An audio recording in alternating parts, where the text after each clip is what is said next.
dans une grande portion de l'Écriture. Déjà le texte de base qui est dans Actes.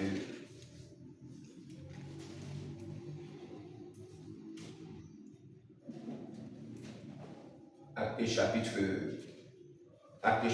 1, que le texte de base, versets 4 à 5, il est écrit: comme il se trouvait avec eux, il leur commanda de ne pas s'éloigner de Jérusalem, mais d'attendre ce que le Père avait promis, ce que je vous ai annoncé, leur dit-il.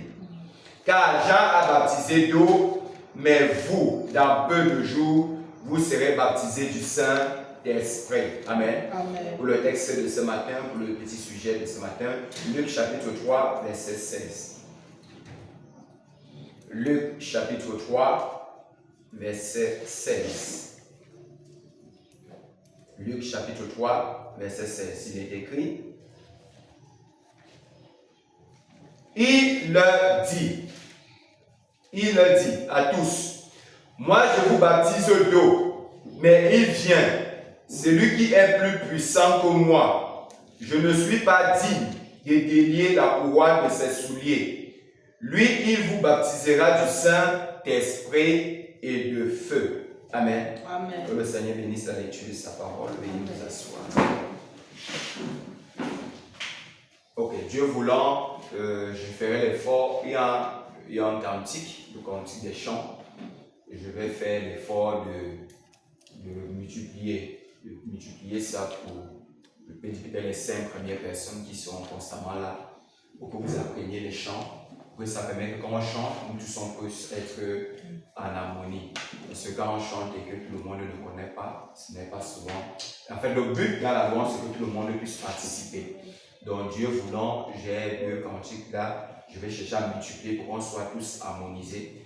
Et il y a l'application dans le téléphone, mais parfois les paroles diffèrent. C'est mieux qu'on adopte un cantique des chants qui sera général pour nous tous, avec lesquels on va souvent chanter. Amen. Amen. Ok. Depuis mardi, on a commencé une série d'enseignements sur le baptême du Saint-Esprit. Et nous avons essayé de parler sur certains points encore. Et je vous ai dit, durant cet enseignement, on va vraiment aller doucement.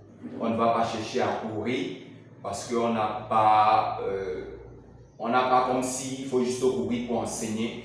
Mais il faudrait qu'on puisse placer quelque chose dans le cœur des gens et que cela puisse permettre de changer. Et comme je le disais, pendant qu'on sera en train d'apporter cet enseignement, on peut organiser des programmes dans la recherche du Saint-Esprit. Donc déjà, ce mois de juillet, peut-être à la fin du mois, il y a un programme déjà qui sera en vue, dans lequel on va parler pour pouvoir permettre, parce que je souhaite vraiment que les gens ressentent que quelqu'un a reçu le Saint-Esprit. Amen. Je crois que le Seigneur me conduira sur les orateurs appropriés par rapport à cela. Amen. Amen. Ce matin, je veux encore qu'on parle qu'est-ce que le baptême du Saint-Esprit. Amen. Nous venons de lire un texte tout à l'heure où Jean-Baptiste nous présente qu'il y a quelqu'un qui va venir après lui et dont il n'était même pas digne de délier ses souliers et que celui-là, lorsqu'il viendra, lui, il baptisera du Saint-Esprit et de feu. Comme je vous ai dit précédemment, si quelqu'un vous dit que celui qui va venir va vous baptiser du Saint-Esprit et de feu, ça veut dire que lui, il ne vous a pas baptisé du Saint-Esprit et de feu. Ça veut dire que tous ceux qui ont cru au ministère de Jean-Baptiste n'étaient pas encore baptisés du Saint-Esprit. C'est la raison, comme on peut dire, l'explication claire. Parce qu'il présente celui plutôt qui va venir baptiser du Saint-Esprit et de feu. Amen. Amen. Mais ce que vous deviez savoir, et ce que je veux ce matin que nous puissions en parler, c'est que ce Saint-Esprit-là n'est pas quelque chose qui est sorti de l'ordinaire, mais c'était une promesse divine qui avait déjà été annoncée par Dieu. Donc le Saint-Esprit est une promesse. Et dans la société, nous avons tendance à dire la promesse est quoi? La promesse est une dette. C'est ce que nous avons l'habitude de dire dans les de la société. Ça veut dire lorsque quelqu'un te fait une promesse, il est tenu d'accomplir cette promesse. Et s'il n'accomplit pas la promesse, qu'est-ce qu'on a tendance à dire? C'est un menteur. Et si tu es menteur, en fait, tu n'as plus de crédibilité. Or, vous vous souvenez que la parole de Dieu dit que Dieu n'est pas le fils d'un homme pour mentir. Ça veut dire que si Dieu a fait la promesse qu'il va nous envoyer le Saint-Esprit, il enverra le Saint-Esprit. Donc, en tant que chrétien déjà, quand tu es chrétien déjà, né de nouveau, la demande ou bien l'attente ou bien la réception de ce Saint-Esprit ne se fait plus par est-ce que Dieu veut me donner, est-ce qu'il ne veut pas me donner. La demande du Saint-Esprit devient une obligation. Donc tu as l'obligation maintenant de demander de recevoir le Saint-Esprit. Mais maintenant il suffit juste d'avoir des prédispositions. Parce que lui il a dit que c'est un don gratuit qu'il donne. Non seulement c'est une promesse, mais c'est un don gratuit. Maintenant pour recevoir cela, il faut simplement que tu sois disposé. Si toi tu es disposé, Dieu lui va donner. Mais si tu dois comprendre que c'est une promesse. Et tout à l'heure, on chantait le chant, c'est le temps du soir, le Saint-Esprit est venu à nous et le Saint-Esprit nous a introduit, le Saint-Esprit nous a introduit dans cette lumière. Et on a tendance à dire, et je vois certaines personnes, parce que le temps a dit par exemple, toi, comme tu ne crois pas comme moi je crois, rien ne prouve que tu seras sauvé. C'est faux. Parce que le Saint-Esprit étant une promesse, ça ne dépend pas d'un homme. Ce n'est pas un homme qui décide qui a le Saint-Esprit. Et ce n'est pas un homme qui décide de donner le Saint-Esprit à qui il veut et à qui il ne veut pas. Le Saint-Esprit est une promesse universelle que Dieu a donnée à toute personne qui est née de nouveau. C'est-à-dire, si tu es né de nouveau, tu as le droit de recevoir cela. Et si tu as le droit de recevoir cela, personne ne peut décider de t'enlever ce Saint-Esprit. Ou alors de dire, je t'ajoute cela parce que tu es mon ami. Parce qu'il y a des gens qui se disent comme s'ils sont les détenteurs de ce Saint-Esprit. Il y a des hommes de Dieu derrière des églises qui se disent que nous sommes les détenteurs du Saint-Esprit. Si tu n'es pas dans notre église, je ne crois pas que tu as le Saint-Esprit. Si tu ne crois pas à mon pasteur, si tu ne crois pas à notre doctrine, tu n'as pas le Saint-Esprit. Ou bien le Saint-Esprit passe uniquement par eux. C'est une promesse de Dieu. Et toute personne qui est disposée reçoit cela. Et comme j'ai eu tendance à le dire, la question du salut, Dieu s'est rassuré que ça ne gère que ça avec l'individu. Parce que si Dieu avait permis que les hommes puissent pouvoir avoir un droit de regard, de décider de la validation du salut d'une personne, il y a des gens qui auraient envoyé tout le monde en enfer.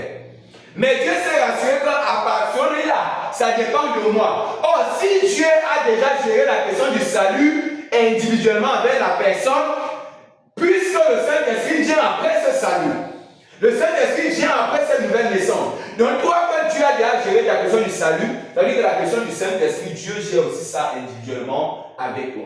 Amen. Donc, ce n'est pas un homme qui peut dire qu'il t'enlève, mais un homme peut contribuer à te donner le Saint-Esprit. Mais celui qui vient pour te donner le Saint-Esprit, lui-même, il doit déjà avoir le Saint-Esprit. Parce que tu ne peux que donner ce que tu as.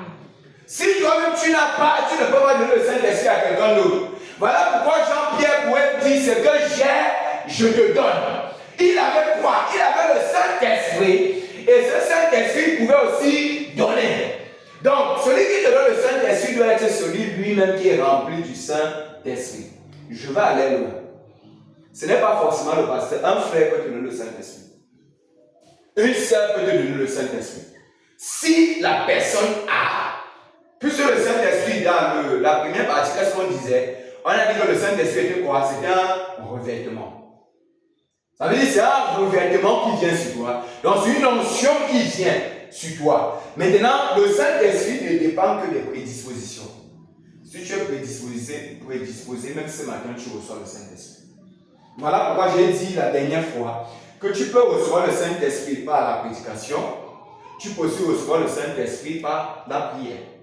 Pendant que tu es en train de prier, pendant que tu es en train de lire ta propre Bible, tu lis ta Bible, une certaine atmosphère arrive, tu te sens touché. Voilà pourquoi le chant disait, tu as été touché par la parole. Quand tu es touché par la parole, le Saint-Esprit vient. Parce que le Saint-Esprit, c'est la parole. C'est le Saint-Esprit et la parole. Donc, si tu es déjà touché par la parole, l'esprit vient, il enlève les écailles. Quand il enlève les écailles, il entre en toi et tu commences à avoir une meilleure compréhension de la parole. Déjà, pour méditer, pour lire la parole, il faut que tu aies le Saint-Esprit. Sinon, tu vas devenir comme c'est qui les nuits éthiopiens qui va dire non. Est-ce que je comprends d'abord ce que je lis? Parce que quand tu n'as pas le Saint-Esprit, quand tu lis la parole, tu ne comprends rien. Tu lis comme c'est un livre d'histoire. Mais le Saint-Esprit fait en sorte que quand tu lis, tu ne comprends pas quelque chose. Le Saint-Esprit vient te donner des explications. Et quand le Saint-Esprit vient te donner des explications, tu dis, ah, je pars voir ça. Mais en ce temps de la fin, on a eu la grâce que Dieu nous a envoyé un prophète qui est venu encore nous décortiquer parfois certains mystères qui se trouvaient dans la Bible qu'on n'arrivait pas à bien comprendre. Voilà pourquoi tu peux lire tout Apocalypse. Quand tu lis Apocalypse, tu ne vois que les morts, les têtes, les symboles et tout. Mais lui, il commence à te détailler cela. Amen. Donc, le Saint-Esprit, le baptême du Saint-Esprit est une promesse. On va parler de Luc 24.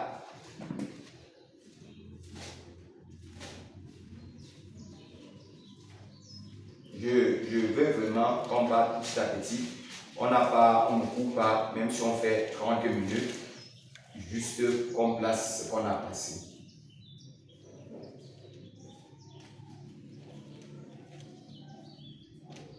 Luc 24, verset 49. Écoutez. On commence à 48. Vous êtes témoins de ces choses. Et voici, j'enverrai sur vous ce que mon Père a promis. Mais vous restez dans la ville jusqu'à ce que vous soyez revêtus de la puissance d'en haut. C'est une promesse qui a été donnée par qui? Par le Père. Mais avant de recevoir ça, il demandait de rester sur place. Pour recevoir quoi? La puissance d'en haut. Autrement dit, le Saint-Esprit ne vient pas que c'est sur terre, mais ça vient d'en haut. Pourquoi ça vient d'en haut? Parce qu'il a fallu que Jésus-Christ meure d'abord et qu'il remonte. Parce que c'est quand Jésus-Christ meurt et qu'il ressuscite qu'il devient loin. C'est où il devient le Christ. Quand il était sur la terre, il s'appelait Jésus de Nazareth. Il s'appelait Jésus de Nazareth. Et étant sur terre, il ne pouvait pas encore être un sauveur de quelqu'un. Mais il a fallu qu'il meure, qu'il ressuscite. C'est quand il est ressuscité qu'en revenant, il est devenu comme le sauveur de l'humanité. Et quand il revient, donc, il devient comme Christ. Et quand il revient comme Christ, il revient donc avec la puissance d'en haut. Et c'est cette puissance qui est venue oindre les disciples. Et c'est quand ils étaient donc déjà oindre qu'ils avaient donc déjà le mandat d'aller. Autrement dit, tu ne peux pas sortir même pour aller évangéliser si tu n'as pas le baptême du Saint-Esprit. Autrement dit, tu ne peux pas parler la parole à quelqu'un ou bien même chanter ou même prêcher l'évangile si tu n'as pas le Saint-Esprit.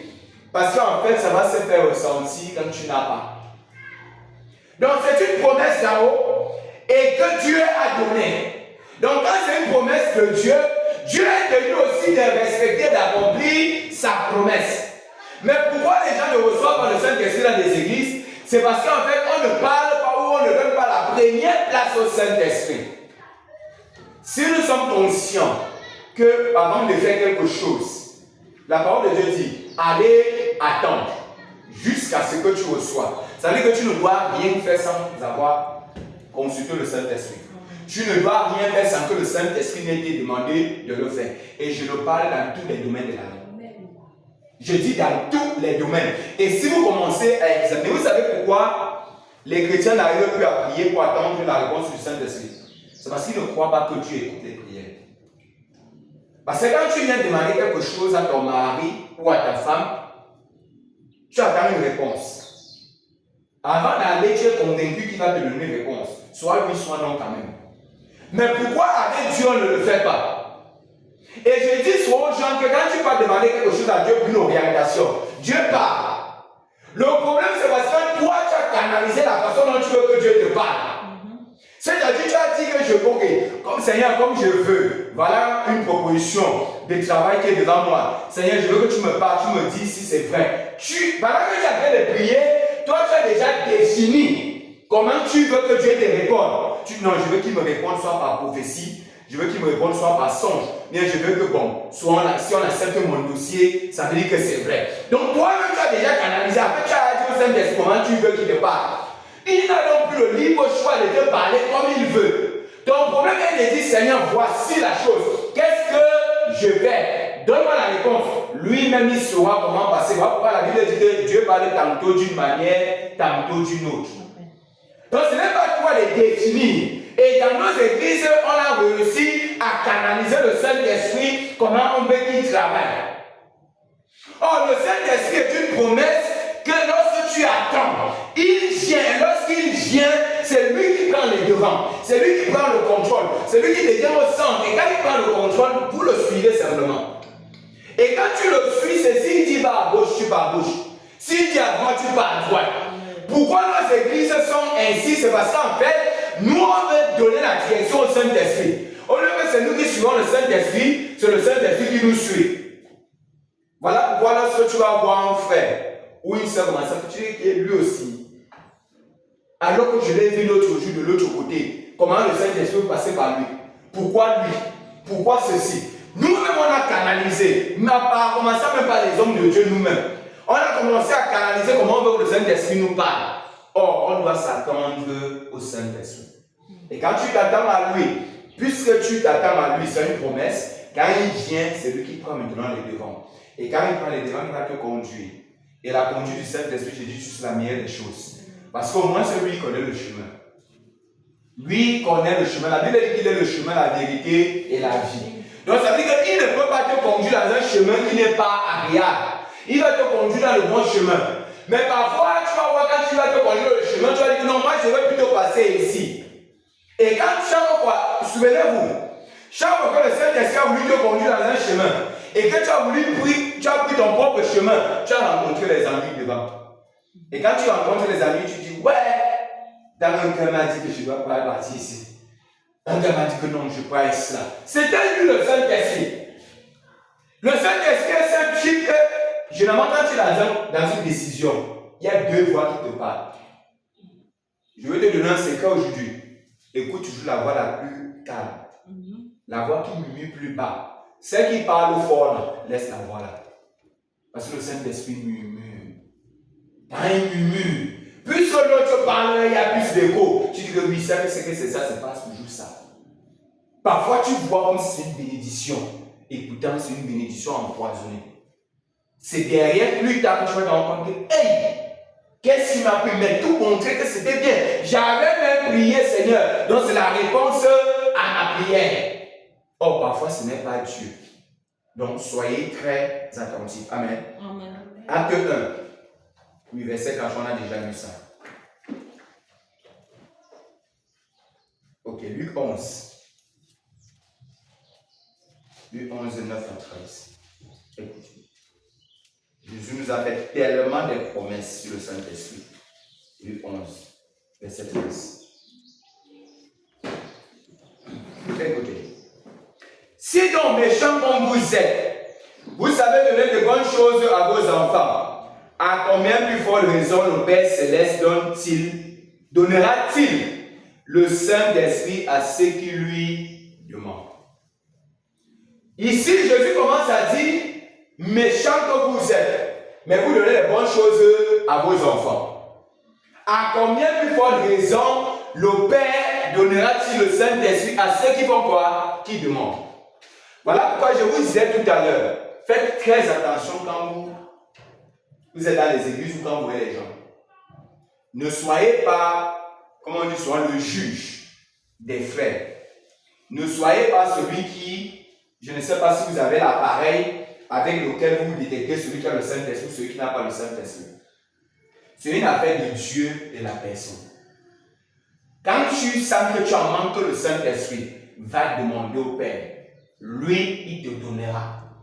Et quand il va te donner, il ne va consulter personne. Il ne demande même pas l'avis d'une personne. Il regarde juste l'état de ton cœur. Si tu as fait une bonne repentance et tu demandes le Saint-Esprit, il te donne le Saint-Esprit. Et quand il te donne ce Saint-Esprit, les gens pourront encore toujours parler. Toi, ça ne serait plus le problème. Ton problème serait que je sais ce que je veux. Toi, tu veux le Saint-Esprit et le Saint-Esprit viendra à toi. Mais le problème, c'est que quand tu demandes le Saint-Esprit, il y a qui demandent le Saint-Esprit, on a peur du Saint-Esprit. Parce que vous savez aussi une chose, demander le Saint-Esprit, c'est bien. Mais accepter le Saint-Esprit, c'est autre chose. Parce que qu'on ne vous manque pas, quand le Saint-Esprit vient, il y a beaucoup d'interdits qui entrent. C'est pour ça que beaucoup n'aiment pas le Saint-Esprit. C'est pour ça que vous allez voir que certaines églises n'aiment pas le Saint-Esprit. Parce que dire qu'il y a Saint-Esprit dit aussi qu'il y a beaucoup d'interdits. Parce que le Saint-Esprit, c'est un peu comme cette colombe tellement pure. Donc quand il entre dans une maison, quand il parle de maison, c'est peut-être un corps. Quand il entre en toi et qu'il voit qu'il y a de l'impureté, il se retire. Jusqu'à ce que tu nettoies. Vous comprenez que je n'ai pas parlé de jeter. Je parlais de nettoyer. Parce que quand je parle de jeter, c'est pour dire qu'on ne peut plus te récupérer. Mais quand je parle de nettoyer, pour dire qu'il suffit d'arranger ta vie. C'est-à-dire arranger la chose qui ne plaît pas au Saint-Esprit. Donc, c'est juste un nettoyage. Ce n'est pas qu'on ne peut pas entrer dans cette maison. On peut entrer dans cette maison, mais il faut seulement qu'on nettoie la maison. Donc, quand tu nettoies la maison, c'est-à-dire la tâche qui fait fuir le Saint-Esprit, dès que tu nettoies cette tâche, le Saint-Esprit entre. Dès que tu mets encore la tâche, tu dis que moi et la tâche, on ne peut pas vivre. C'est la seule chose où il ne combat pas. Il ne chasse pas la tâche. Il se retire. Jusqu'à ce que toi, tu nettoies la tâche, et que tu nettoies, il entre. Et quand il entre, il te dit que si tu veux que toi et moi, on reste ensemble, moi, je n'aime pas ceci. Moi, je ne veux pas ceci. Quand tu pars avec moi dans tel endroit là, je ne me sens pas bien. Donc, je ne veux plus que tu partes là-bas. C'est ça aussi le Saint-Esprit. Quand tu veux faire aussi, que toi, me regarde un peu, quand tu veux faire ça. Je veux dire qu'il ne parle, il ne gronde pas. Il te présente. Parce que l'homme a le libre arbitre. L'homme a le libre choix. Donc, le Saint-Esprit vient souvent te présenter les deux. Voilà pourquoi vous allez vous souvenir que depuis le jardin d'Éden, Dieu a placé l'arbre de la connaissance du bien et du mal. Il dit choisis l'arbre de la vie pour avoir quoi la vie. Ou bien si tu choisis l'autre, c'est la mort. Donc depuis le temps, Dieu a permis que l'homme puisse choisir. Pourquoi depuis le temps, il ne pouvait pas nous obliger à choisir seulement? S'il plaçait seulement l'arbre de la vie, est-ce qu'on aurait le problème avec l'arbre de la mort? Mais Dieu a toujours voulu que l'homme puisse avoir le choix. Donc quand le Saint-Esprit vient te parler, il dit mon frère, voilà ça. Voilà ça. Il s'arrête là. Le Saint-Esprit ne choisit pas pour nous. Il place les deux. Il te dit que choisis. Maintenant, qu'est-ce qui va te permettre de choisir ce qui est bien? C'est la parole de Dieu. Parce que pendant que tu lis la parole de Dieu te donne déjà les principes. Il te donne déjà les principes bibliques que voici ce que tu ne dois pas faire. Voici ce que tu dois faire. Donc quand tu arrives au moment que tu veux faire la chose, le Saint-Esprit vient seulement un rappel. Il te dit la parole que tu as lue là. La parole disait de ne pas faire X ou Y. Voici donc ça. Le Saint-Esprit te dit que choisis donc. Et tu es libre de choisir. Voilà pourquoi le prophète lui dit que le péché c'est l'incrédulité.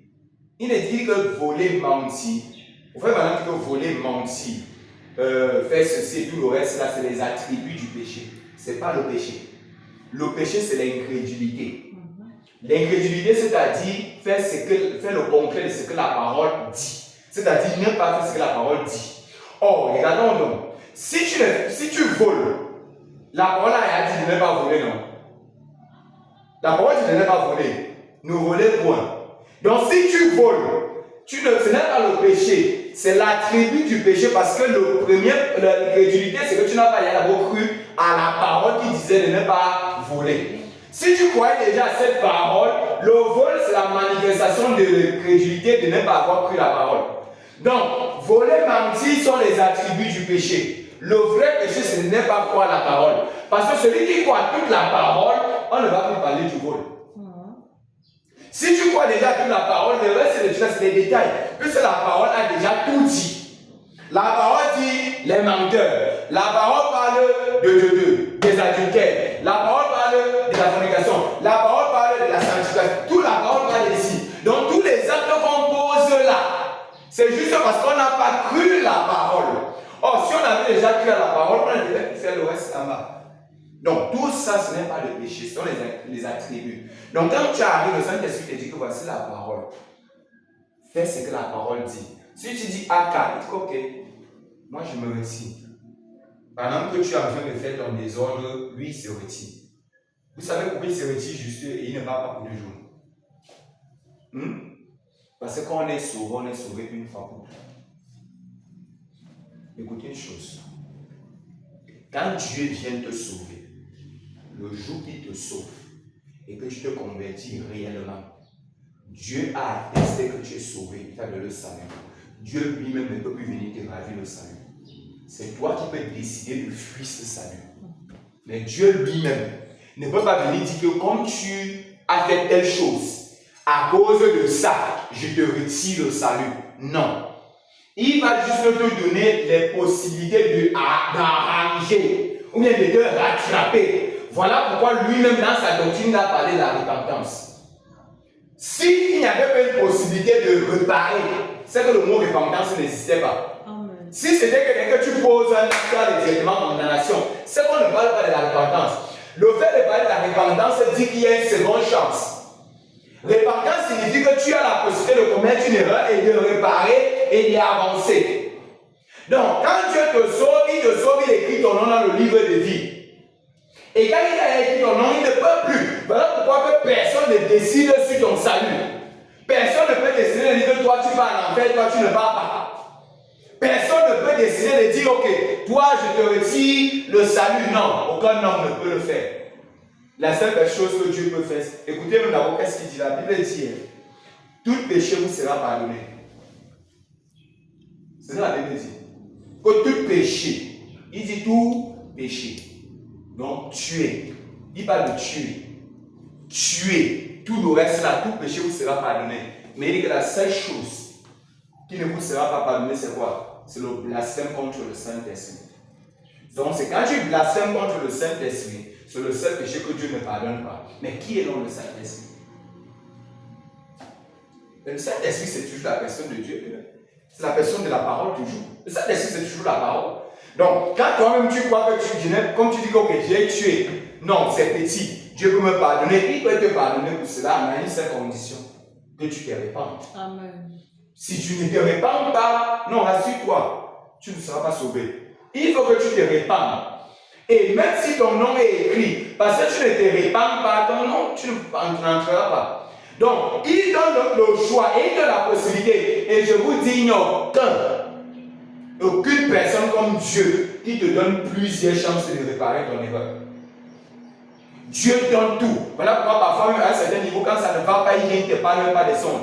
Il peut même venir te parler par un homme de Dieu. Il peut venir te parler par quelqu'un, juste parce qu'il veut que tu arrames. Moi, ils disent aux gens, le jour que tu vois que Dieu te fouette, mets-toi à genoux et dis que merci Seigneur. Vous savez pourquoi? Si tu n'aimes pas un enfant, tu ne le corriges pas. On corrige un enfant qu'on aime. Quand tu n'aimes pas un enfant, tu dis c'est ton problème, fais comme tu veux. J'ai dit souvent, genre, quand tu vois que Dieu te chicote, réjouis-toi. Ça fait au moins ce qu'il te connaît. Parce que s'il ne te connaissait, il n'allait même pas te chicoter. Est-ce que tu peux chicoter n'importe qui? Tu peux voir l'enfant l'échouir par son quartier, tu commences à taper pour rien. Non, mais l'enfant de ta soeur ou de ta cousine, tu peux quand même taper parce que si tu connais l'enfant, tu connais la personne. Donc, de cet esprit ne réprimande que ceux qu'il connaît. Ceux qui ne le connaissent pas déjà, là, il n'y a plus de débat avec lui. Donc, toi, tu es déjà, il ne fait plus de débat avec toi. Mais quand tu es un fils de Dieu, le Saint-Esprit vient te mettre sur le droit chemin. Et c'est cette correction que nous, les chrétiens, nous ne supportons pas. Mais je dis souvent aux gens que quand tu vois le Saint-Esprit humilier quelqu'un en public, c'est parce qu'en fait la personne n'a pas rangé. Est-ce que vous savez que aucun prophète ne peut voir ton péché? Je parle d'aucun prophète pour dire c'est un peu entre, comme on dit souvent, ceux qui ont la capacité vraiment d'aller au-delà pour voir. Aucun prophète, si tu es à l'église, après un prophète se met, il te met debout. Il te dit ton péché, ce que tu as fait. C'est parce que tu n'as pas fait une véritable conversion. Si tu commets une erreur ou un péché, et seul dans ton intimité avec le Saint-Esprit, tu demandes sincèrement pardon. Quand il te pardonne là, ton prophète ne peut plus voir. S'il voit, c'est que la parole qui dit que quand Dieu pardonne, il jette dans la mer de l'oubli est fausse. Puisque la parole de Dieu dit que quand Dieu lui pardonne, il fait quoi? Il jette dans la mer de l'oubli. S'il jette dans la mer de l'oubli, Il n'y a plus personne qui va encore se souvenir de ça. Donc le prophète qui vient encore te redit la même chose. En fait, c'est que Dieu n'a pas jeté dans la mer le pli. Parce que quand il jette pour tout le monde. C'est-à-dire que même le prophète ne peut plus voir. Donc si un prophète voit ton péché, sache que tu n'étais pas véritablement converti. Donc, si tu vois un prophète dire, ah, toi, je vois, tu as fait ceci, ça, tu ne peux pas convertir. Quand tu te convertis, normalement, le prophète ne peut rien voir dans ta vie. Qu'est-ce que je suis en train de vous dire? Vous pouvez éviter les humiliations en faisant quoi? Quand toi, tu sens que tu as gaffé, tu vas avec ton intimité avec le Saint-Esprit, tu pries. Et le Saint-Esprit te pardonne. Tu n'as pas besoin qu'à l'église même on parle de ton péché parce que quand tu as demandé pardon, Dieu te pardonne. Et il sait quand tu es sincère, quand tu demandes. Et quand tu le demandes, si le Saint-Esprit te pardonne simplement. Amen. Amen. Ok, prenons acte 2.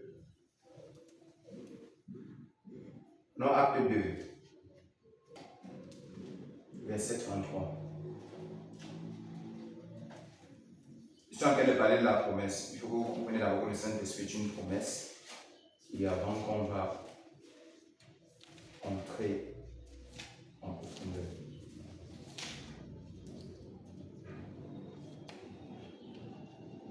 Ok, 33. Il dit: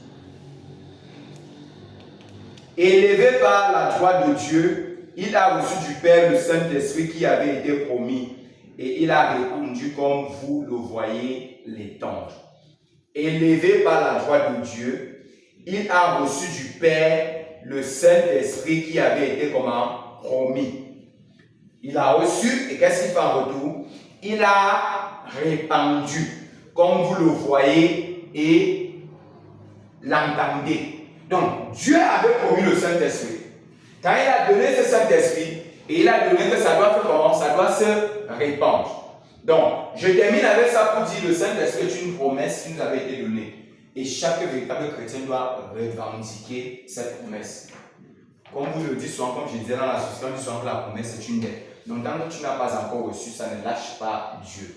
Juste à ce que tu reçois. Quand vous écoutez les histoires du réveil, le réveil d'Azusa Street, l'histoire raconte que le type d'assisté un pasteur, il avait déjà une église. Mais après un temps, il sentait qu'il y a un vide. Il sentait que ça n'allait pas. Il a pris certains gens qui étaient tous collaborateurs, qui étaient tout autour de lui à l'église. Ils se sont enfermés à l'église. Quand ils se sont enfermés à l'église, ils ont dit à leur femme et à leur famille que nous, on ne sort pas d'ici sans qu'on ne reçoive le Saint-Esprit. Ils ont dit, ce qui s'est passé à la Pentecôte là, nous on veut expérimenter. Ils se sont enfermés des jours et des jours.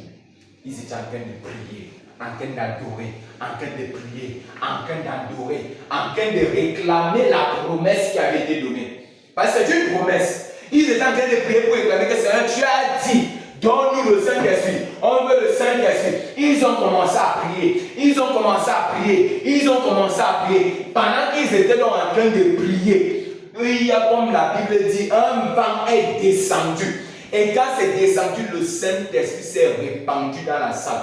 Le témoignage dit qu'ils étaient là, mais les gens quittaient d'autres villes, les gens quittaient d'autres villages, les gens quittaient d'autres villages, ils disaient seulement, on ne sait pas, mais quelque chose nous pousse à aller là-bas. Quelque chose nous pousse à aller là-bas. Les gens sont venus. Les gens sont venus à cet endroit-là. C'est un grand réveil qui a commencé.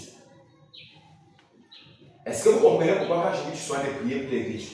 Je dis sois de prier parce qu'en fait, le Saint-Esprit, c'est un travail qui se fait à l'interne. Les résultats se voient juste à l'extérieur. Vous allez remarquer même à la chambre où tu n'étais pas en train de parler. Ils étaient comment? À l'intérieur. Donc, plus tu cultives une vie d'intimité à l'intérieur, les résultats vont se voir à l'extérieur. Les gens vont commencer à dire, hey, si la femme, si la personne, si, on voit comment il y a un changement. Parce que les gens ne connaissent pas que tu es en train de faire un travail à l'intérieur de toi. Voilà pourquoi je dis toujours travailler à l'intérieur. Quand je travaille à l'intérieur, les résultats vont sortir à l'extérieur. Ce que les gens vont voir, c'est ce qui s'est passé avec David. La Bible dit, David était l'homme selon le cœur de Dieu. Mais à l'extérieur, les gens voyaient encore David comme qui? L'adultérien, le meurtrier qui a fait tuer Uri. Mais pendant ce temps, ils ne savaient pas que David était parti à la chambre haute. David était parti pour se repentir. Pendant qu'il était en train de prier là-bas, en train de le faire, quand il arrive, Dieu dit que ça c'est l'homme selon mon cœur. L'homme selon mon cœur n'est pas pour dire qu'il ne péchait pas. Mais c'est parce que David avait la capacité que quand il commettait une erreur, il reconnaissait qu'il a fait l'erreur. Parce que ce qui nous tue, c'est qu'on est incapable de reconnaître nos torts. On a l'orgueil. C'est toi qui pêche, mais c'est toi qui ne peut pas reconnaître cela. David avait la capacité, il avait un cœur que quand il commettait l'erreur, il dit Seigneur, il pouvait se coucher au sol. Tu vois, il se couche au sol, il dit Seigneur, moi, je sais que moi là, je ne suis pas Dieu. Je sais que pour moi c'est fini. Si tu veux, tue-moi seulement. Mais si tu peux encore, pardonne-moi. C'est la capacité que David avait. Voilà pourquoi Dieu disait qu'il est l'homme selon mon cœur. Je suis en train de dire à quelqu'un ce matin, si tu veux être dans le cœur de Dieu, quand il y a un problème, va avec ton Père, dis Seigneur, j'ai faussé. Mais je sais que tu es mon Père. Et en tant que mon Père, tu peux me pardonner. Pardonne-moi. Tu sais que je veux faire comme tu veux, mais je n'arrive pas. Viens me tenir la main. Et quand il vient te tenir la main, c'est qui? C'est le Saint-Esprit. Et le Saint-Esprit là vient. Mais la chose que vous ne comprenez pas, c'est que le Saint-Esprit grandit. Quand tu reçois le Saint-Esprit, tu reçois comme une petite boule. Puis au fur et à mesure que tu montes, le Saint-Esprit là grandit. Au fur et à mesure, il grandit. Au fur et à mesure, il grandit. Jusqu'à atteindre la pleine maturité. Et c'est où on parle souvent donc que tu as la plénitude, tu as le baptême véritable du Saint-Esprit. Parce qu'il y a le Saint-Esprit qu'on reçoit et il y a le baptême du Saint-Esprit. Donc le baptême du Saint-Esprit, c'est quand le Saint-Esprit a déjà été confirmé. Lui, il vient non comme un cachet qui vient attester que lui, il est déjà véritablement fils de Dieu. On parle donc du baptême du Saint-Esprit. Pourquoi vous dites que le baptême du Saint-Esprit, ce n'est pas quand tu entres dans l'eau. C'est une expérience qui s'opère pendant que tu es en train de marcher, la marche chrétienne. Et ça vient par quoi? Les épreuves que tu as rencontrées. Toutes les épreuves. Et la parole que tu reçois. Parce que c'est ça que vous ne comprenez pas. Chaque parole que tu reçois, la parole est une quoi? C'est une nourriture. Maintenant, j'ai vu ta petite fille venir de sortir tout à l'heure. Elle a un régime alimentaire équilibré. Bon, à ton niveau, à tes moyens, tu essaies de lui faire un régime alimentaire équilibré. Maintenant, si tu commences à mal nourrir cet enfant, qu'est-ce qui va se passer? Elle va avoir des problèmes de santé. Elle va avoir des problèmes de croissance. Bon, elle est bien très grande. Alors même encore sur un petit enfant. Si tu nourris mal cet enfant, l'enfant va avoir des problèmes de croissance. Et il ne va pas se développer rapidement comme les autres. Voilà pourquoi vous allez remarquer la science a sorti les noms. Quand tu as un nouveau-né, on va te dire qu'il faut utiliser NAN 1. C'est de tel âge à tel âge. Après, on va te dire d'utiliser NAN 2. Je ne sais pas s'il y a NAN 3. Pourquoi? Chaque aliment est approprié pour la croissance de l'enfant. Donc, à un certain niveau, on lui dit qu'il a besoin de tel. À un certain niveau, on dit que dans son. Parfois, même on te dit dans le NAN là, ajoute autre chose. Parfois, je vois souvent on ajoute soit le cérélac, on peut encore ajouter autre chose. Pourquoi on ajoute ça? C'est pour qu'il puisse avoir une bonne croissance. Donc, la parole, c'est la nourriture que tu manges. C'est cette parole que tu manges qui vient faire que le Saint-Esprit qui est en toi commence à faire qu'il puisse croître, il puisse grandir. Donc, quelqu'un ne peut pas dire qu'il a le Saint-Esprit et il ne cherche pas à écouter la parole de Dieu. Parce que c'est la parole de Dieu qui fait croître ce Saint-Esprit jusqu'à grandir. Et plus le Saint-Esprit grandit, il devient mature, tu commences à voir comment tes actions changent. Mais si tu n'écoutes donc pas la parole de Dieu, tu vas donc recevoir tu vas faire grandir le Saint-Esprit là comment? Voilà pourquoi j'ai mis, c'est ceux qui sont dans le groupe de l'église que j'ai envoyé l'image de l'émoticône où quelqu'un dit que non, je suis à la maison, chez moi je prie. Pendant que tu es à la maison, que tu dis que tu pries, le diable rit seulement que regarde-moi celui-ci. Parce que c'est la parole qui fait grandir. C'est la parole que tu écoutes qui te fait grandir. Voilà aussi pourquoi il est important de chercher un bon enseignant. Parce que si tu n'as pas aussi un bon enseignant, tu vas manger aussi une mauvaise nourriture. Et au lieu que la nourriture te fait grandir, la nourriture va te créer des problèmes de santé. Puisque si tu manges une mauvaise nourriture, ça va te bouger. Si tu manges, il y a les gens qui préparent souvent dans les restaurants et puis quand c'est pas bon, ça pue, je ne sais pas. Mais quand c'est bon, tu apprécies la parole. Donc il faut aussi chercher un bon restaurant. C'est-à-dire le restaurant qui peut te donner le bon menu. Et quand je parle de restaurant, le restaurant c'est l'église. Et le cuisinier c'est qui? C'est l'homme de Dieu. Donc il faut que tu trouves un bon restaurant. Trouver un pas. Parce que tu vas avoir un restaurant qui est bling, bling, bling, bling, bling, bling. Beau, joli, 4 étoiles. Mais la nourriture qui est là-bas, le cuisinier prépare mal. Quand tu manges comme ça, les gens ne sont pas satisfaits. Donc, non seulement il faut trouver un bon restaurant, mais il faut aussi trouver un bon cuisinier. Et quand tu arrives à l'intérieur, c'est la nourriture que tu manges là qui te fait croître. Et quand tu commences à grandir, tu deviens un vrai enfant de Dieu. Donc, ne reste pas à la maison pour dire non, moi je reste à la maison, moi j'ai pris à la maison, laisse ça. Laisse. Si c'était ça, Dieu n'avait pas dit, Jésus n'avait pas dit à Pierre que je te donne les clés du royaume. Il a dit que sur cette pierre, j'ai bâti mon église. Donc Dieu lui-même ne veut pas instituer l'église. Parce que vous savez même que nous, on vient même à l'église, on dit que c'est combien? 3 fois la semaine. On vient ici le mardi, on vient ici le jeudi, on vient le dimanche. Au temps de Jésus, la Bible dit qu'il partait à l'église chaque soir. Au temps de Jésus, il partait à l'église tous les jours. Tous les jours, lundi, mardi, mercredi, jeudi, vendredi, samedi, dimanche. Si tu fais ces choses, on dit que oh, c'est trop. Mais au temps de Jésus, il le faisait. Mais les gens partaient. Mais chez lui, si on dit même 3 fois, 2 fois, mais pour que les gens viennent, c'est compliqué. Non, moi, je suis à la maison, je prie à la maison. Si Dieu voulait, s'il allait instituer que tout le monde prie chez lui. Pourquoi il a voulu? Pourquoi il a mis les hommes de Dieu? C'est parce qu'il a mis les hommes de Dieu la capacité d'enseigner. Pourquoi? Parce que parfois tu peux lire, mais tu ne comprends pas. Tu as besoin de quelqu'un qui va t'expliquer.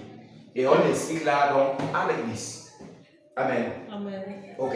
Donc, le Saint-Esprit est une expérience puissante de l'actualité aussi. J'aime pas les chrétiens. Non, quand je venais de croire, j'étais comme ça, je bouillonnais. Et c'est où? C'est où? Puisque le Saint-Esprit est comment? C'est une expérience qui est comment? Actuelle. Donc, ça veut dire une actualité. Si, quand tu avais cru, tu étais bouillonnant et tu sens que tu n'es plus bouillonnant, mais tu comprends que le gars est parti à côté. C'est-à-dire que le gars t'a laissé. Qu'est-ce que tu dois faire? Va le rechercher où tu l'as abandonné en chemin. Parce que lui, il marche. Il avance. Le Saint-Esprit ne rentre pas en arrière. Quand on parle de croissance, ça veut dire que tu pars d'étape en étape. Donc le Saint-Esprit, c'est cet être qui part toujours. Donc lui, il va continuer à avancer. C'est toi qui va t'arriver en route. Quand tu t'arrêtes en route, lui, il continue. C'est toi qui vas donc chercher à le rattraper. Parce que tu l'as laissé au chemin. Maintenant, tu vas le rattraper comment? C'est en le cherchant. Tu ne peux pas avoir une expérience du Saint-Esprit. Et tu dis que cette fois-ci, je sens que la chose est partie. Il n'y a même plus. Il est toujours à côté. Il veut simplement que tu reviennes. Si tu reviens, il va revenir et tu vas voir que les choses vont y aller. Et ce sont ces gens des chrétiens qui découragent sur les nouveaux. Quand ils voient un nouveau chrétien, ils disent que pardon, le zèle que tu as là, laisse ça, c'est le zèle à terre. Comme tu vois là, nous on a fait plus que ça. Tu vas te fatiguer, Le Saint-Esprit, tu vas l'actuel. Je dis souvent aux gens, écoutez. Si tu dis que le Saint-Esprit, quand tu as, ça ne peut pas te faire bouillonner. En fait, moi je ne crois pas à ça. Celui qui a le Saint-Esprit bouillonne. Quand je parle de bouillonner, ne dis pas forcément que tu cries comme les gens font. Mais quelqu'un ne peut pas avoir le Saint-Esprit, il est timide. Parce que le Saint-Esprit est une vie. Et donc c'est un peu comme si tu es comme ça, mais il y a quelqu'un qui vit à l'intérieur de toi. Donc quand il vit à l'intérieur de toi, il y a des choses qui le simulent. Il y a des choses qu'il entend. Vous allez remarquer, qu'est-ce qui se passe avec les enfants, les nouveau-nés? Il y a des enfants qui, il y a des enfants quand ils posent, qui sont gardés parce que pendant qu'il était dans le ventre, il a commencé à bouger. C'est vous les femmes.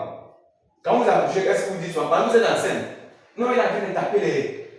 Il est en train de bouger. Parfois, il bouge même dans le ventre. Et d'autres qui sont plus attentifs, vous allez remarquer que parfois, quand il y a une certaine musique, tu es en train d'écouter une musique. Pendant que tu écoutes une musique, la science a même prouvé. Tu écoutes une musique, c'est où tu sens les bruits. Donc, il aime la musique là. Et vous allez vous rendre compte que le jour qui va naître, le jour qui va entendre la musique là, il va vivre la musique. Tu demandes que mes enfants s'ils connaissent la musique là où. C'est quand il était dans le ventre qu'il écoutait. Si tu es enceinte actuellement et tu écoutes une sorte de musique chaque fois, garde la musique là. À 1 an, 2 ans, mets la musique, tu vas voir comment l'enfant va danser ça. Parce que l'enfant, pendant qu'il était dans le ventre, il bougeait. Il bouillonnait. Quand tu as le Saint-Esprit, tu bouges. Je crois ce que le prophète dit.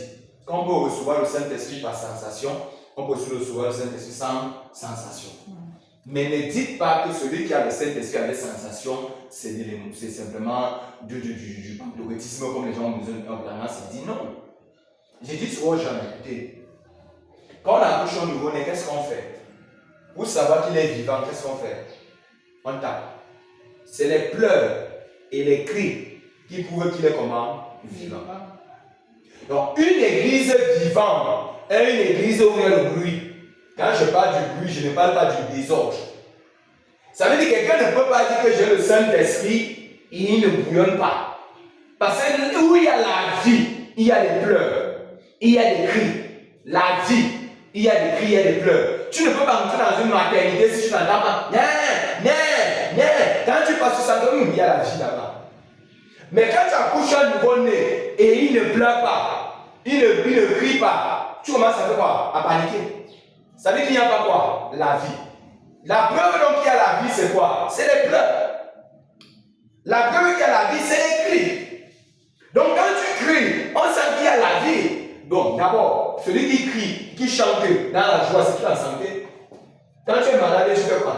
Tu dors. C'est le silence total. Mais quand tu es en santé, pendant que tu fais le ménage, on sent comment ta maison vit. Donc la vie, le Saint-Esprit, c'est où il y a la vie. Donc une église qui ne vit pas, une église qui n'y a pas, comme tu ne peux pas voir les gens chanter vraiment oui. Les gens disent amen à la parole. C'est comme si c'était la catéchisme, ou bien les gens sont dans un séminaire, ou bien dans un truc. C'est que c'est pas, il n'y a pas le Saint-Esprit. Quand il y a le Saint-Esprit, on sent, même les gens qui sont vivants, oui, on sent qu'ils sont là. C'est vrai qu'il y a aussi d'autres trucs que Bongo aussi, ils ont un zèle, quelqu'un vient dire amen, comme si c'était un morceau de prédicateur, amen. Parfois même, on commence à crier amen de partout. Toi qui même là, tu n'entends même plus rien. Il y a le désordre, il y a le bruit. On se comprend bien. Amen. Donc le Saint-Esprit est une expérience. Amen. Le prophète Branham parle au plus loin. Il dit que c'est une expérience où tu dois connaître le jour et l'heure. Il y a le moment que tu as reçu le Saint-Esprit. Il dit que tu dois. Donc quelqu'un ne peut pas dire que j'ai reçu le Saint-Esprit, il ne connaît pas le jour où il a reçu le Saint-Esprit. Vous savez pourquoi les pentecôtistes disent que la preuve que tu as reçu le Saint-Esprit, c'est là. Parce que pour eux, ça leur permet de marquer la date. Parce que pour eux, ils disent que la preuve que tu as le Saint-Esprit, c'est que tu peux parler en langue. Et ils sont arrêtés là. Donc dès l'instant que le jour où tu commences à parler en langue, pour eux, ils qualifient que non. C'est à partir du jour là qu'ils appellent que tu as reçu le Saint-Esprit. Maintenant, c'est vrai qu'il y a d'autres qui partent apprendre. Il y a même les écoles où on apprend en langue. Mais je dis aux gens, le parler en langue, c'est un don de l'esprit. Vous savez ça, non? C'est un don de l'esprit. Mais la Bible dit qu'on a combien de dons de l'esprit? La Bible dit qu'on a 9 dons de l'esprit.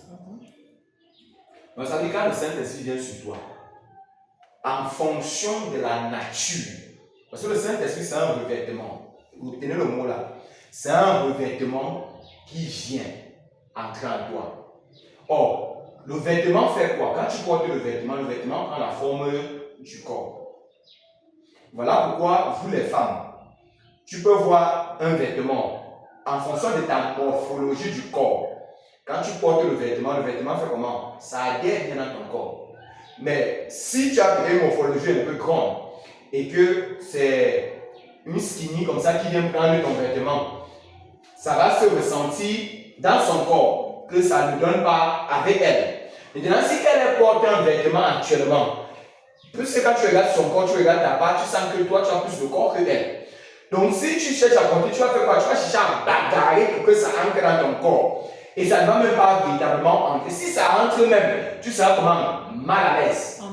Donc le Saint-Esprit est un revêtement. Et quand le vêtement là vient, c'est le seul couturier qu'il vient directement prendre tes mesures. Il ne prend pas les mesures d'une autre personne. Retenez ça. Le Saint-Esprit que tu as n'est pas le même Saint-Esprit que l'autre va avoir. Mais c'est le même Saint-Esprit. Est-ce qu'on se comprend? C'est le même Saint-Esprit, mais qui prend le vêtement de chacun. En fonction de ta morphologie, il vient s'adapter. Voilà pourquoi vous allez remarquer que quelqu'un qui est colérique, malgré qu'il a le Saint-Esprit, la colère ne va pas. Moïse était un colérique. Jusqu'à qu'il est mort, c'est la colère qui a fait qu'il ne prend pas la terre promise. Parce que les gens se disent que quand le Saint-Esprit vient, le Saint-Esprit vient seulement adapter la nature que tu as. Donc quand le Saint-Esprit vient, tu vas voir maintenant qu'il vient révéler la nature que tu avais en toi. Parce qu'il ne vient pas faire autre chose. Donc quand il entre en toi, il entre maintenant. Si tu avais la nature de Christ, il commence à révéler cette nature de Christ là. Si tu n'avais pas cette nature-là, le Saint-Esprit, quand il vient, les manifestations, il commence à montrer au monde que non, il ne s'adapte pas au corps. Donc quand le Saint-Esprit vient, il vient, le jour qu'il vient, tu reçois. Maintenant, comme on a dit qu'il y a 9 dons de l'Esprit, il peut venir chez Déborah. Dès qu'il vient chez Déborah, il dit que moi je viens. Parce que sa nature la prédispose à avoir un don de prophétie. Alors quand je viens en elle, je viens et j'entre, je porte le revêtement de la prophétie. Amen. Il peut venir dire, ok, elle peut-être qu'elle a le don de voyance, elle peut-être le don de vision. Donc quand j'entre en elle, j'entre et je revêt le revêtement de la voyance. Maintenant, le jour où Déborah va dire, comme tu ne parles pas en langue comme moi, comme tu ne prophétises pas comme moi, c'est que tu n'as pas le Saint-Esprit. Déborah sera écrit un acte en erreur. Amen. Parce qu'il y a les 9 dons. Les 9 dons sont là pour opérer. Mais il n'est pas dit que celui qui a le Saint-Esprit va avoir tous les 9 dons. Donc à toi, il peut venir dire que moi, tu ne parles pas en langue. Mais ça ne dit pas que tu n'as pas le Saint-Esprit. Donc, prendre le parler en langue comme l'évidence du Saint-Esprit, c'est une erreur. Amen. Parce que je connais ceux qui parlent en langue, mais ils n'ont rien. Donc, toi, tu peux parler en langue, oui. L'autre peut parler en langue, gloire à Dieu. Il peut descendre et remplir tout le monde en parlant en langue, c'est bien. Mais il peut aussi descendre et dire que toi, tu ne vas pas parler en langue, mais je te donne le don de prière. Toi, tu commences à prier. Comme les gens ne voient pas ton don de prière, ils se disent qu'elle n'a pas de Saint-Esprit, et pourtant elle est là. Il a même dit que peut-être bon, il veut même venir que bon, il décide que toi, je te donne le don de chant. Tu commences à chanter. L'autre, il vient dire que je te donne le don de ceci. Il vient, il donne. Maintenant, chacun doit juste se connaître de l'expérience là. Maintenant, quand je parle d'expérience, c'est que tu sais quand même qu'il y a quelque chose qui est en train de changer. Tu sais pourquoi tu connais? Parce qu'après, tu ne prophétisais pas. Maintenant, quand tu sens que tu commences à prophétiser, tu sens qu'il y a quelque chose. Si tu n'as pas fait d'effort et que tu es dans la prière, que tu sens que tu commences à prophétiser, comment le Saint-Esprit est entré. Toi qui ne priais pas, tu sens comment maintenant la prière pour toi est comme une passion. Donc tu ne pries plus, parce que quand tu as le don de prière, celui qui a le don de prière peut prier même 2 heures de temps de sang pour la prière. Il n'écrit pas les sujets de prière. Pendant qu'il commence à prier, pendant qu'il est en train de prier, les sujets de prière viennent.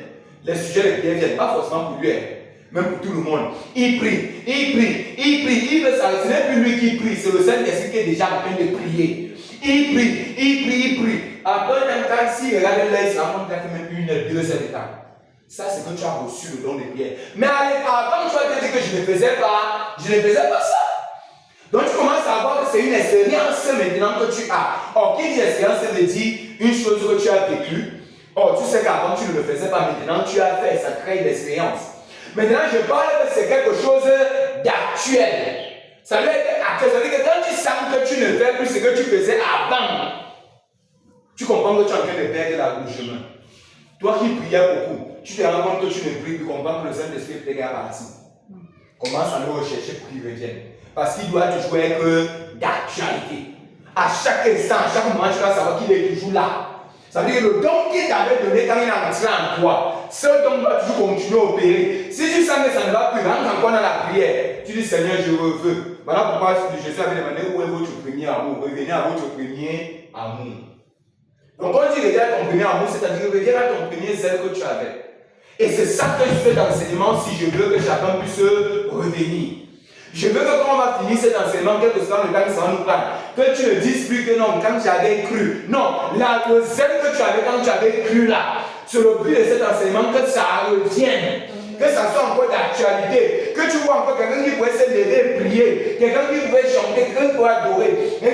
Et tout cet astuce, tu es prédisposé, tu vas recevoir ça durant ce programme. Amen. Il faut seulement que tu sois disposé. Parce que par exemple, vous savez, je dis souvent aux gens que quand on parle de la parole, quand la parole, on lance la parole ne revient pas sans avoir atteint le but. La parole est une sémence. Donc chaque fois qu'on lance la parole, si tu acceptes la parole, alors tu crées les prédispositions. Le Saint-Esprit va dire, ok, comme elle a accepté la parole, donc l'enseignement va permettre de préparer vos cœurs à pouvoir encore recevoir cela. Donc après, on va commencer à parler des 9 dons spirituels. On va parler de chaque 9 dons spirituels. Et en fonction de la mesure de grâce, le Saint-Esprit accorde cela à chacun. Et pendant qu'on va parler de ça, chacun va s'examiner. Voilà pourquoi je vous parle de l'expérience. Et l'expérience, ce n'est pas que tout le monde est au courant. Ça peut être un truc individuel avec Dieu. Parce que pendant qu'on va parler de ça, tu vas dire que le don de l'esprit qu'on parle ici, je ressens souvent cette chose-ci. Tu vas comprendre que c'est ça qui est ton don. Et quand tu vas prier, tu vas dire Seigneur, remplis-moi. Et il va te le remplir. Amen. Amen. Donc le Saint-Esprit est une expérience vécue. Amen. Luc 24, verset 49.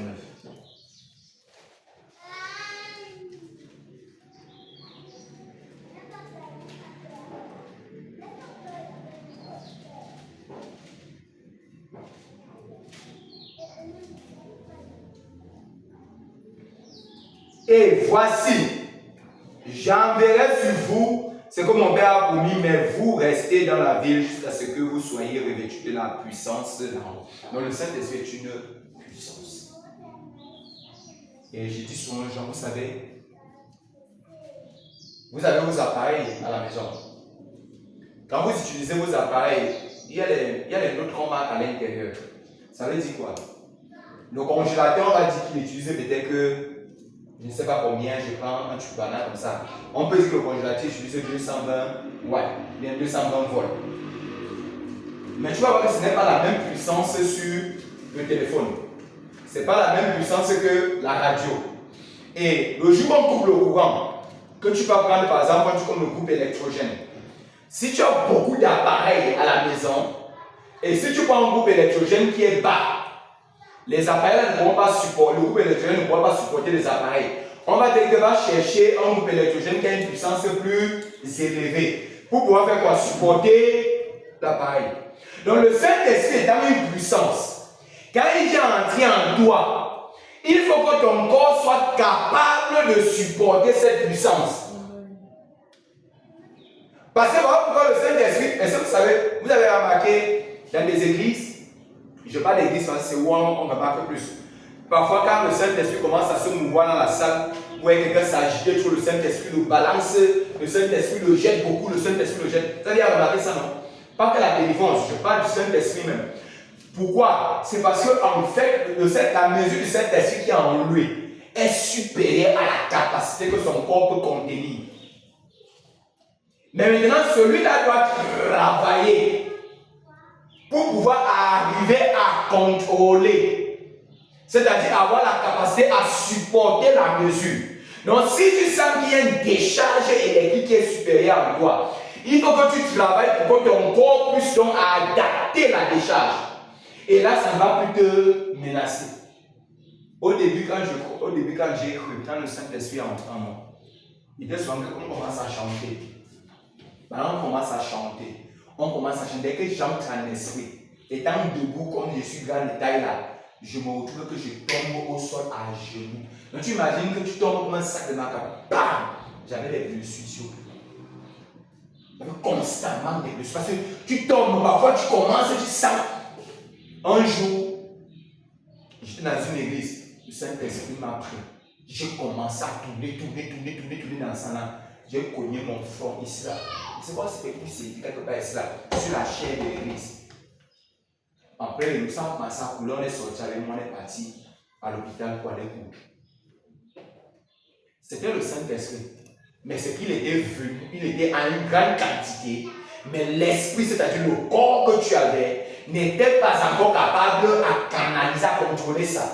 C'est avec le temps que j'ai commencé à travailler. Et parfois même il y a des moments quand il vient en force, il veut me prendre, il veut danser l'esprit. Je sens comment ça en train de me menacer. Mais le corps essaye petit à petit. Mais plus j'ai grandi, plus maintenant quand il y a l'atmosphère, je ne tombe plus, je le fais comme je faisais. Mais d'autres, quand ils n'ont pas encore ça, c'est comme ça que ça vient. Donc maintenant, qu'est-ce qui va t'aider à travailler, à avoir cette dimension? Parce que c'est une grosse puissance qui vient en toi. Et pour qu'elle était détruite par le corps, parce qu'elle détruit le corps. Quand j'avais les blessures là, c'est mon corps qui s'est détruit. Il y a d'autres que ça peut te prendre, ça peut t'enrouler, tu peux tomber, tu prends la tête. Ils sont avec les blessures, c'est toi. C'est ton corps qui est en train de détruire. Il faut maintenant plutôt travailler la consécration. La consécration va maintenant te permettre d'avoir la capacité de supporter la décharge de la puissance qui vient en toi. Voilà pourquoi vous voyez quand vous utilisez les congélateurs. Qu'est-ce qu'on vous dit? Utilisez quoi? Le régulateur de tension. Pourquoi? Parce que l'énergie, la puissance qui vient peut être trop forte. Il faut que tu aies un régulateur de tension. Qui va faire quoi? Qui va faire que la puissance qui vient dans ton congélateur, il vient à la mesure en fonction du voltage de ton congélateur. Il ne vient plus, le régulateur de tension travaille cela. Et même quand il y a coupure, bien court-circuit, c'est lui qui permet maintenant de contrôler pour qu'il n'y ait pas totalement masse. Or, toi maintenant qui es le Saint-Esprit, c'est une puissance qui vient en toi. C'est la consécration qui permet comment on peut dire, de régulariser cela. Et quand je parle de consécration à l'intérieur, il y a le jeûne, il y a la prière, il y a la méditation. Donc tout ça fait partie des éléments de la consécration.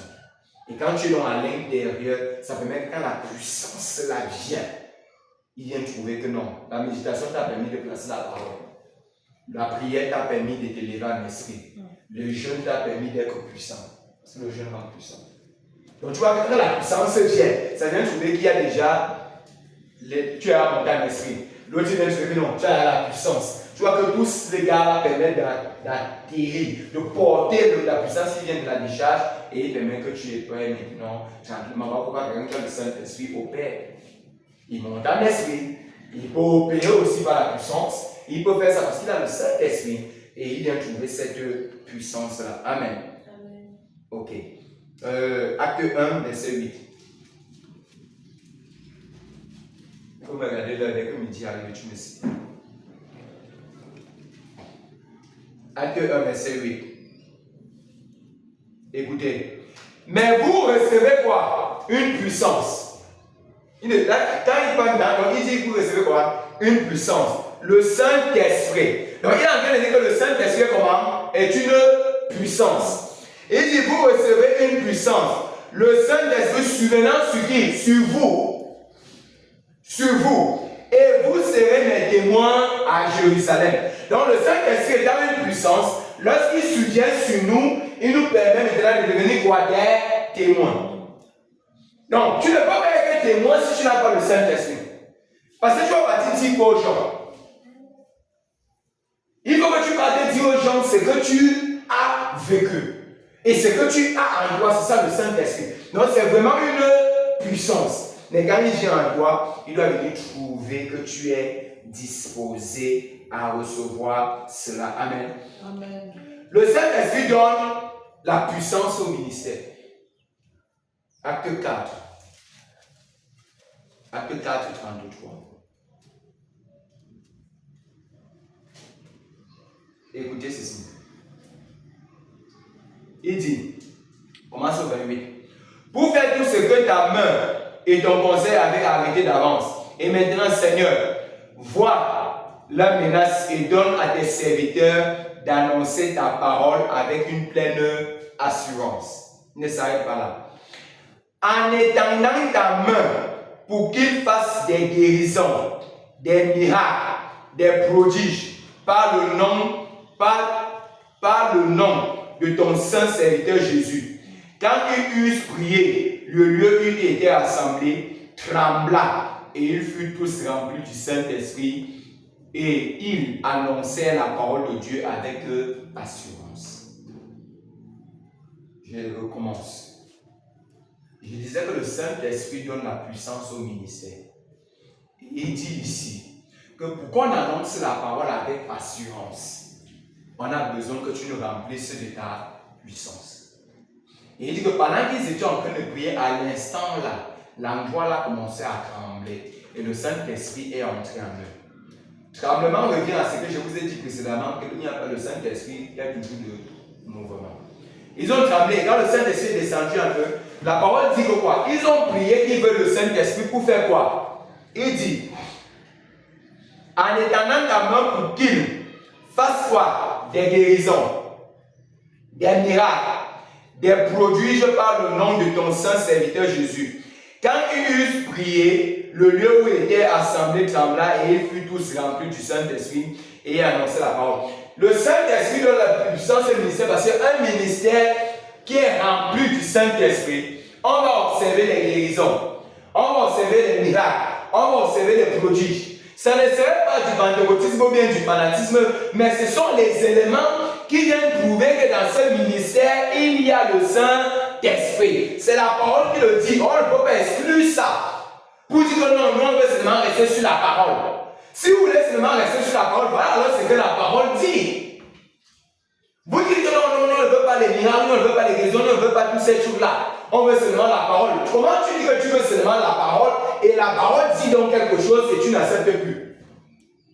Donc la preuve qu'un ministère marche selon le Saint-Esprit, ce qu'on observera dans ce ministère des guérisons, on observera dans ce ministère des délivrances, on observera dans ce ministère des prodiges et la puissance de la parole. Et c'est ça qui donne l'assurance que quand tu viens prêcher, tu sais que le Dieu que je sais, ce n'est pas un Dieu qui parle. Donc quand tu arrives, tu dis que je sais que mon Dieu agit. Il y a une assurance que quand tu parles, on sent que tu sais de quoi tu parles. Donc pour avoir de l'assurance, même toi en tant que chrétien, pour avoir de l'assurance, c'est là dehors. Vous savez pourquoi dehors on n'arrive pas sans facilement évangéliser? Parce que tu ne peux pas partir, tu es là dans le quartier. Toi-même, tu n'as jamais expérimenté ni la guérison, ni la délivrance. Après, tu parles aux gens qui ont Dieu guérit. Et pendant que tu es en train de dire que Dieu guérit, tu dis à ton voisin, tu lui dis, comme tu vois là, j'ai une maladie là qui m'a déjà fait beaucoup d'années. J'ai déjà prié, ça ne part pas. Et tu n'as pas dit que Dieu guérit. En fait, est-ce que tu vois que tu n'as plus de l'assurance? Quand tu vas dire à quelqu'un que Dieu guérit, il y a le roi manque l'assurance. Tu as peur que si tu vas dire que tu dis que Dieu guérit, pourquoi il ne te guérit pas? C'est ce que les gens vont te dire. Dieu délivre. Voilà ton enfant, voilà ta fille, voilà toi-même. Pourquoi il ne te délivre pas? Tu vois qu'en fait, tu vas manquer d'assurance à prêcher la parole. Donc tu as besoin que le Saint-Esprit vienne te remplir pour que tu puisses manifester cela. Et que toi-même, quand tu vas partir par là, tu dis que je ne te parle pas de ce que je ne connais pas. Toi-même, tu as vu cela, non?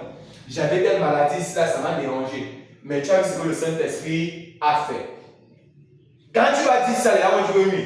Tu ne parles pas de ce que tu ne connais pas. Tu parles de ce que tu as vécu. Donc le Saint-Esprit donne cette assurance-là.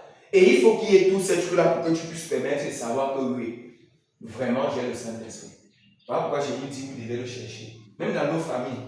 Tu vas partir à ta famille que tu es chrétienne, que tu pars à l'église. Mais à la famille, on sait qu'il y a toujours quelqu'un là qui est malade. Quand tu vas partir leur dire, tous les jours, c'est toi qui envoies que tu es malade. C'est toi qui dis que tu es malade. Mais tu dis que tu pars à l'église et Dieu guérit. Ils vont te poser la question que mais c'est quel Dieu qui guérit et qui est incapable de te guérir toi? Comprends que à le moment là, tu n'as plus de l'assurance quand tu prêches. Tu n'as plus d'assurance quand tu témoignes. Donc il faudrait que toi-même, tu puisses d'abord vivre quelque chose. Voilà pourquoi je vous ai dit dans ce programme, c'est nous tous qui devons prier pour avoir le Saint-Esprit. Parce qu'il faudrait que tu ne sois plus que tu parles seulement, mais qu'on sente qu'en fait, ce que tu dis est vrai. Voilà pourquoi j'ai dit qu'on ne lâche pas ce thème tant que je ne vois pas individuellement. Donc quand je suis comme ça, j'entends des témoignages, j'entends des échos, des expériences. Donc allez commencer à faire vous-même des propres expériences. Je ne veux pas vous dire que non, j'attends les expériences que non, l'église ou le pasteur. Non, je parle d'individuel. C'est-à-dire qu'à la maison, si tu as ton enfant prie, tu vois l'expérience, tu viens se faire un témoignage que j'avais ma fille qui était malade, j'ai prié. Voilà, c'est dire que voilà, cette expérience qui agit.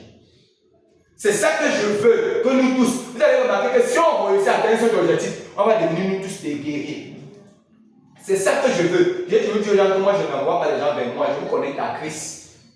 Et que chacun individuellement puisse expérimenter. Parce que quand tu vas expérimenter ça, on ne va pas venir t'ébranler. Même si on vient te dire que les églises sont mauvaises, tu as dit que les églises sont mauvaises. Mais mon Dieu n'est pas mauvais. Ça sera au moins c'est ça pour toi. Tu vas dire que oui, toutes les églises, les hommes de Dieu sont mauvaises, mais Dieu n'est pas mauvais. Pourquoi? Parce que moi-même j'ai expérimenté et ta foi ne va pas chanceler. Ta foi sera fixe. Amen. Parce que quand tu vas parler, tu vas dire que c'est même pas quelqu'un qui a prié, c'est moi-même. J'ai fait, ça a arrivé. Quand tu vas commencer à avoir des expériences chez toi à la maison, et je veux commencer à oser. Vous savez, Dieu aime les défis. Et je veux commencer à vivre ça. Même à la maison, commencer à faire des déclarations. Et arriver au niveau même parfois, même si c'est le gaz, commence à parler, fais des expériences. Et vous savez, quand tu as des expériences, ce sont les expériences qui permettent. Vous avez remarqué quand tu vas chercher le travail, n'est-ce pas? Quand tu vas chercher le travail, qu'est-ce qu'on dit? On veut 2 ans, 3 ans d'expérience. L'expérience te booste.